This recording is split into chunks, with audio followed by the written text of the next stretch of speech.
నువ్వు రోజా నీకు కూడా ఆన్సర్ చెప్పాలా? రోజా నువ్వు కూడానా?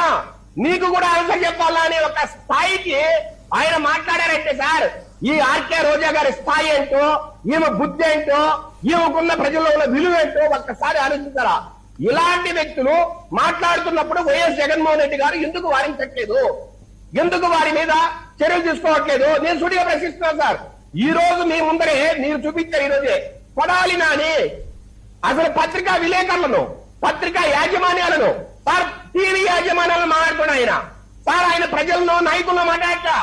టీవీ యాజమాన్యాలను ఎవరైతే వార్తలు ప్రసారం చేస్తారో, ఎవరైతే వార్తలు ఉన్నట్టుగా చూపిస్తారో, ఎవరైతే ఫోర్త్ ఎంపైర్ ఈ ప్రజలకి ఈ ప్రజాస్వామ్యానికి ఫోర్త్ ఎంపైర్ గా నిలబడ్డారో, ఇలాంటి 4వ పిల్లర్ గా ఉన్నారో, ఇలాంటి ఒక పత్రికా యాజమాన్యాలు నా కడగల్లారా అని మాట్లాడుతున్న పడాలని ఏం చేయాలి సార్?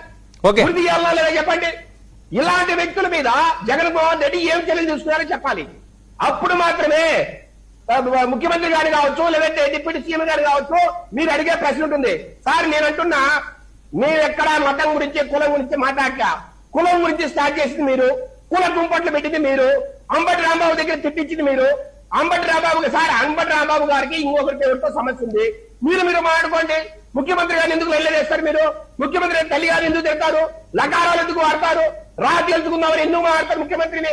మాట్లాడింది మీరైతే సార్ ఆ రోజు వైకాపా సమితి 10 మంది మాట్లాడారు సార్. ఈ వర్గానికి సంబంధించిన వ్యక్తులు